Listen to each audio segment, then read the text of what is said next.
in the heart of Davao City, where young people should be chasing dreams, some are forced to carry a different responsibility. Not books, not pens, but babies.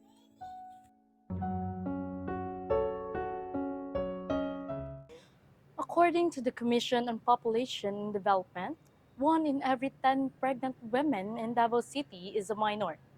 Teenage pregnancy remains one of the highest cases in the entire region. Most of these cases involves girls aged 15 to 19 years old, with the same as young as 13. The majority come from low-income families where access to health education is limited. So, good morning po. Pwede po mangutana like, pila po ka teenage mother or like, mga batang ina po ang gapa-check up po dariya or ga seek po og kanang help po about po sa ilang health. Siguro katong kuan ako nga 3 out of 10 from 5. Mga 3 out of 10, marag mga 5 out of 10 po. Like, sa inyo pong sa inyo pong mga records, mga pila po ilang age po nga ga pa-check up diri mga mothers. Ang kagahapon di ko sigurado kung 12 ba to o 15 ba, pero mag-start yun siya 15.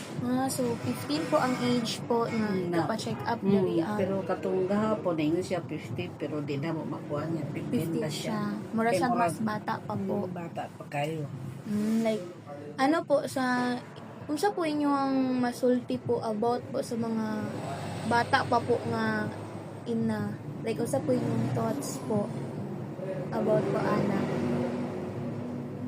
Pinasagdan sa parents. Mga po na inyo Oo. masulti kay Dapat responsible ang parent ana o dapat ano eskwelahon or sikasuhon dili pa lakaw-lakaw rubi kay babo sila may course. pag napoy kanang batang ina po nga gapa-check up po diri kauban po ilang parents or sila lang po Usahay. usahay nga po yung kauban Katong parents. namin ipaanak nga 15, high school pa siya.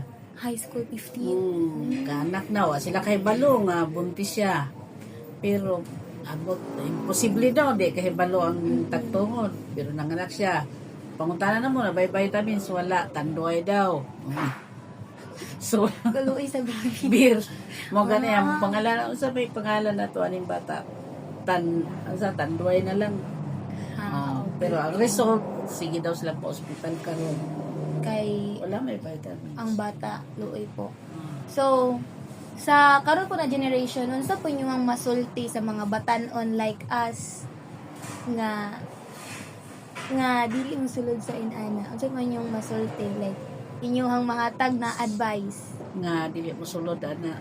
Padayon lang kay aron di mo maglisod. Kay lisod kayong panahon karon. Lisod na kayo. Kung walay grado ka, di mo basta-basta kasunod og trabaho.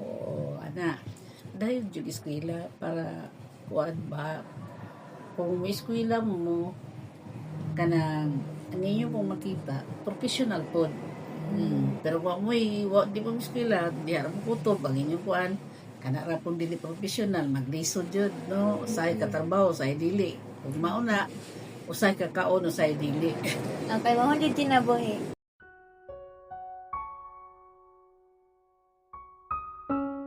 Ako si Denden, 17 anyos. Nagpuyo ko sa Langan Coronon. Usa ko ka teenage single mom. Nagbago ang tanan tungod sa usa ka gabi sa disco. Nakainom ko ug abi na ko atimanon ko sa akong uyab. Pero wala. Gibiyaan ako niya ug wala niya giako ang responsibilidad. Wala jud nako dama nga tungod lang sa usa ka gabi nga lingaw-lingaw mausab di akong kinabuhi. Pagkabalo nako nga buntis ko, nahadlok ko og nalibog kung unsaon nako pagsugakog ug unsaon nako pag-atubang sa akong pamilya.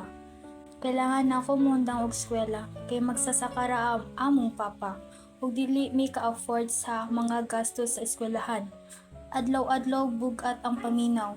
Labi na ako makakita ko sa akong mga amiga nga nagpadayon pa sa ilang pagtuon ug pangandoy. Lisod jud ang kinabuhi, pero nagakaton ko nga magpakatatag. Nakahimo ko og sayop pero dili ko mo surrender.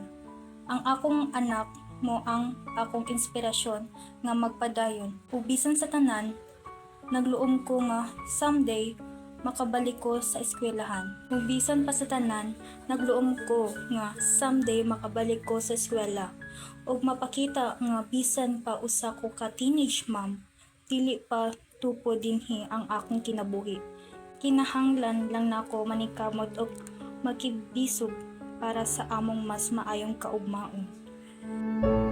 Many families face the same story, torn between disappointment and love. Many cases of teenage pregnancy stem the lack of proper knowledge about reproductive health. While there are seminars, not all the young people are able to attend them. In Davao City, the number of teenage mothers continue to rise each year. Alongside this, more children grow up without fathers and more families fall deeper into the cycle of poverty.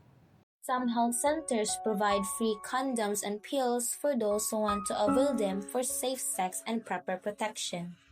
The government is now focusing on addressing the causes of this issue, so they are taking initial action by offering free pills and condoms. Teenage pregnancy is not just the story of name of the mother. It is the story of many young girls in Davao City and across the Philippines. A story of innocent lost too soon and also the second chance. And the question remains, are we ready as a society to give them a chance?